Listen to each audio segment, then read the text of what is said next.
Hello अंशल lovers, welcome back to my channel. Last part में हमने देखा था वोइंग को गेम से डिस्क्वालीफाई कर दिया गया था और वांग जी ने भी अपना गोल्ड मेडल त्याग दिया था। वोइंग जब बाहर आता है तो उसका सामना वेनिंग से होता है। वोइंग उसे कॉन्ग्रेचुलेशंस विश करता है क्योंकि वेनिंग सेकंड पोजीशन पर आया था। वेनिंग उससे कहता है, मैंने सुना कि आपको डिस्क्वालीफाई कर दिया गया क्योंकि आपने गेम को मैनिपुलेट किया। वोइंग कहता है, हाँ, पर मुझे इस बात का कोई दुख नहीं है क्योंकि हम सब जानते हैं स्टैचू की कैसी हालत हो गई थी और हमें कैसे भी उसे रोकना तो था ही। वेनिंग हाँ में सिर हिलाते हुए कहता है, और मैंने ये भी सुना है कि आप इस गेम से ब्रेक लेना चाहते हैं, तो आप नेक्स्ट ईयर कंपटीशन में नहीं आएंगे। वोइंग कहता है, मैं तो इसी बात पर श्योर नहीं हूँ कि नेक्स्ट ईयर वर्ल्ड चैम्पियनशिप होगी भी या नहीं। मैंने जब जिन जिशन से भी इस बारे में बात की तो वो भी काफ़ी सैड दिख रहा था। वेनिंग कहता है, ऑफ कोर्स वो होंगे ही, उनका हाफ ब्रदर जो ये सब में रिस्पॉन्सिबल निकला। वेनिंग अब वोइंग से पूछता है, और आपका क्या हुआ, क्या आपने लांगवांग जी से बातें की? वोइंग कहता है, हाँ, उसे भी मेरे इस डिसीजन से कोई प्रॉब्लम नहीं है।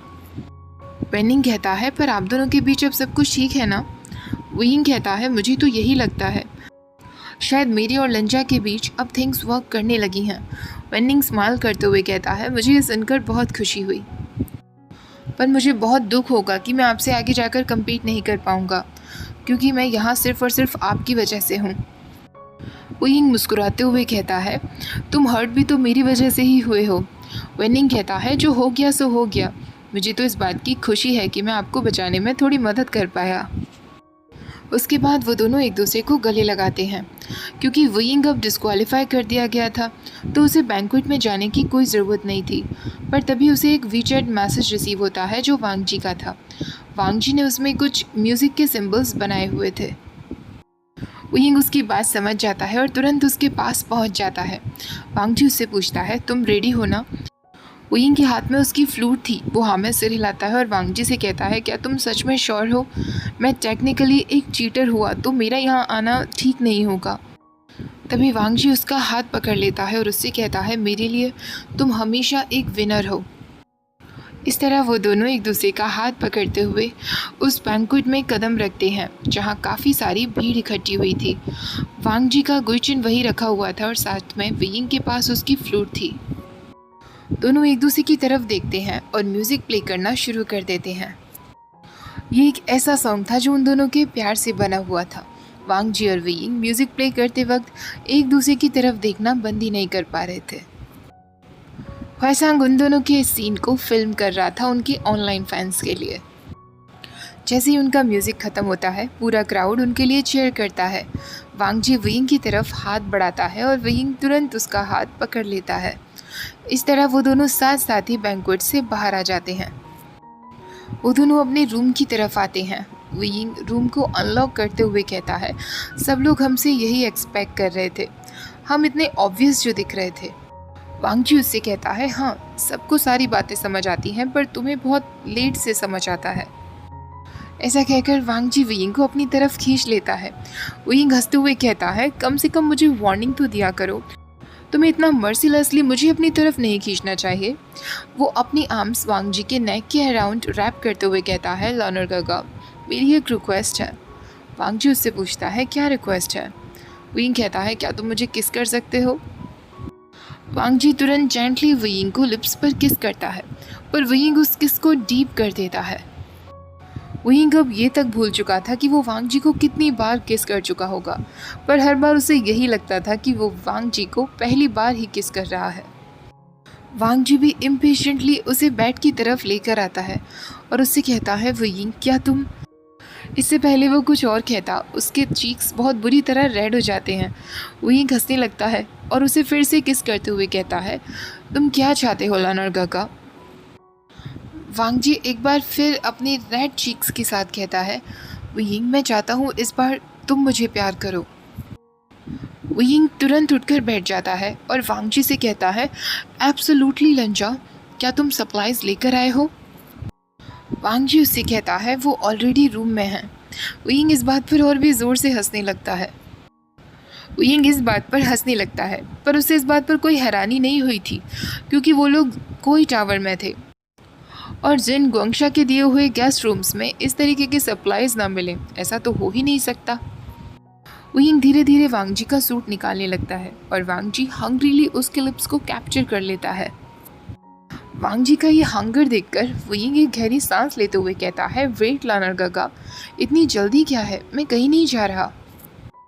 वुयिंग वांगजी का अब टैंक टॉप भी निकाल देता है। अब उसका हाथ वांगजी के वेस्ट बैंड पर जाता है और एक बार फिर वो उससे पूछता है, तुम श्योर हो ना लंचा? वांगजी हाँ में सिर हिला देता है। वुयिंग उससे पूछता है, तुम्हें पेन तो नहीं होगा ना लंजा? तो वांगजी कहता है, बैंक्वेट से पहले मैंने शॉवर में खुद को प्रिपेयर कर लिया था। वुयिंग हंसने लगता है और उससे कहता है, तुम सच में ये सब प्लान करके आए थे लंजा? पर तुमने अच्छा प्लान किया। मैं एडवांस में ही सॉरी बोल रहा हूँ अगर मैं तुम्हारे एक्सपेक्टेशंस के अकॉर्डिंग परफॉर्म ना कर पाऊँ तो। वांगजी उससे कहता है, वुयिंग तुम मुझे कभी डिसअपॉइंट नहीं करोगे। और उसके बाद वुयिंग बिल्कुल ऐसा ही करता है। उनके एक हॉट सेशन के बाद वुयिंग वांगजी को देखकर कहता है, लंचा तुम इस तरह कितने हॉट दिखते हो, हमें अक्सर ये ट्राई करना चाहिए।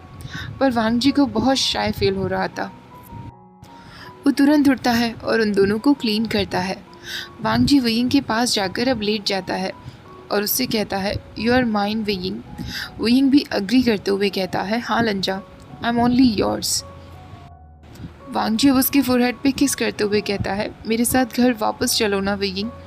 और वुयिंग इस बार कोई हेजिटेशन नहीं दिखाता और तुरंत हाँ कर देता है। अगले दिन वो सब लोग कोई टावर छोड़कर जाने वाले थे। वांगजी और वुयिंग ऑलरेडी लानलिंग सिटी से सई जाने वाली हाई स्पीड ट्रेन में बैठ चुके थे। दोनों एक दूसरे के पास बैठे हुए थे। वुयिंग वांगजी का हाथ पकड़ते हुए कहता है, लंजा अब जब हम राइवल्स नहीं हैं तो अब हम क्या बनने वाले हैं? वांगजी तुरंत उससे कहता है, हस्बैंड्स। वुयिंग कहता है, लंजा क्या हम कुछ ज़्यादा ही फास्ट नहीं जा रहे हैं? वांगजी अपना रिबन उठाकर वुयिंग की रिस्ट पर बांधते हुए कहता है, एक दिन हम हस्बैंड्स बनेंगे, पर अभी के लिए बॉयफ्रेंड्स ठीक रहेगा। वुयिंग इस बात पर हंसने लगता है। वो अपने बॉयफ्रेंड यानी वांगजी को किस करते हुए कहता है, इस बार की ये हार उन सारी विक्ट्रीज के सामने सबसे ऊपर है। ओके, वैसे तो बेसिकली हमारी स्टोरी यहीं ख़त्म हो जाती है, बट इसके बाद ऑथर ने एक एपिलॉग चैप्टर और लिखा है जो मैं आपके साथ अब शेयर करने वाली हूँ। अब ये 65th world night hunting championship होने वाली थी, जिसमें विवुशिन इस बार कोच था और वो वैन सुजी का कोच था। विवुशिन प्रेस कॉन्फ्रेंस में कहता है, मैं बहुत खुश हूँ कि मुझे सुजी का कोच बनने का मौका मिला। वो एक प्रॉमिसिंग बॉय है। वो बिल्कुल हंगुन जुन पर ही जा रहा है जो उसके फॉर्मर कोच रह चुके हैं। उसकी टेक्निक फ्लॉलेस है। तभी वैन सुजी भी कॉन्फ्रेंस में कहता है, आई होप मैं इस बार चैम्पियनशिप में बहुत अच्छा कर सकूं। जो होमलैंड मेरा रह गया है और वो कंट्रीज़ जो मैंने अडॉप्ट की हैं, उन सब के लिए मैं इस बार नाइट हंटिंग चैम्पियनशिप जीतना चाहता हूं। और स्पेशली अपने दोनों कोच हंगुन जुन और कोच वे को प्राउड फील कराना चाहता हूं। अपने डिस्क्वालीफाई हो जाने के बाद आज सालों बाद विवुशिन फिर से उस एरिना के ग्रीन रूम में एंटर करने वाला था, पर इस बार एक कोच के रूप में, और वो वैन सुजी के साथ था। जैसे ही वो दोनों ग्रीन रूम में एंटर करते हैं, लान जिंगुई सुजी को देखते ही भागता हुआ उसके पास आता है और उसे गले लगते हुए कहता है, फाइनली तुम यहाँ हो। तुम बहुत वियर्ड लग रहे हो इस रेड यूनिफॉर्म में। सुजी के चीक्स एकदम पिंक हो जाते हैं और वुयिंग हंसने लगता है। तभी वुयिंग जिंगी से कहता है, जिंगी तुम्हारे कोच कहाँ हैं? जिंगी कहता है, तुम्हारा मतलब तुम्हारे हस्बैंड? मैंने लास्ट उन्हें गेम मास्टर लान चुचैन से बात करते हुए देखा था। शायद वो यहीं कहीं होंगे, पर आप क्यों पूछ रहे हैं?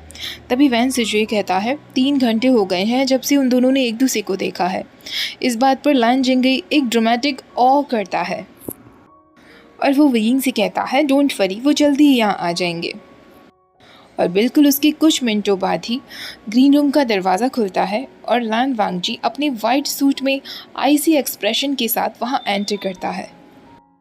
आज भी जब भी वुयिंग वांगजी को देखता है, उसका दिल जैसे एक सेकंड के लिए धड़कना ही भूल जाता है। वांगजी जैसे ही अपने हस्बैंड वुयिंग की तरफ देखता है, उसकी तरफ एक स्माइल करता है और वुयिंग के चीक्स इसी बात पर बुरी तरह हीट होने लगते हैं। वो तुरंत वांगजी के पास भागते हुए जाता है, उसके शोल्डर्स पर हाथ रखते हुए कहता है, हंगुन जुन, तुम फाइनली यहाँ हो।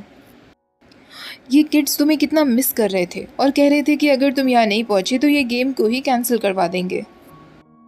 तभी जिंगी कहता है हम तो बिल्कुल नहीं कर रहे थे, और सुजी उसके पैर पर पैर मार देता है जिससे वो चुप हो जाता है। वांग जी वियिंग की वेस्ट में हाथ डालते हुए कहता है थैंकफुली मैं यहाँ पहुँच गया हूँ। अब वो सुजवी की तरफ देखते हुए कहता है सुजवी, मुझे उम्मीद है कि तुम इस कंपटीशन में बहुत अच्छा करोगे। तभी वियिंग कहता है हाँ बिल्कुल, उसे मैंने जो ट्रेन किया है वो जिंगी को उसकी नानी याद दिला देने वाला है। सिजवी बिल्कुल मत भूलना मैंने तुम्हें क्या सिखाया था, किसी भी लैंड को अगर हराना है तो बेस्ट तरीका है उनके साथ फ्लर्ट करने लग जाओ। बेचारे सिजवी का फेस पूरी तरीके से रेड पड़ जाता है। तभी जेंगचा और जानली वहाँ एंटर करते हैं और उन दोनों के साथ जिन रोलान था जो यानली का बेटा है। वियिंग जिन रोलान यानी कि जिनलिंग को देखकर कहता है ये तो हर बार हैंडसम होता जाता है जब भी मैं इसे देखता हूँ।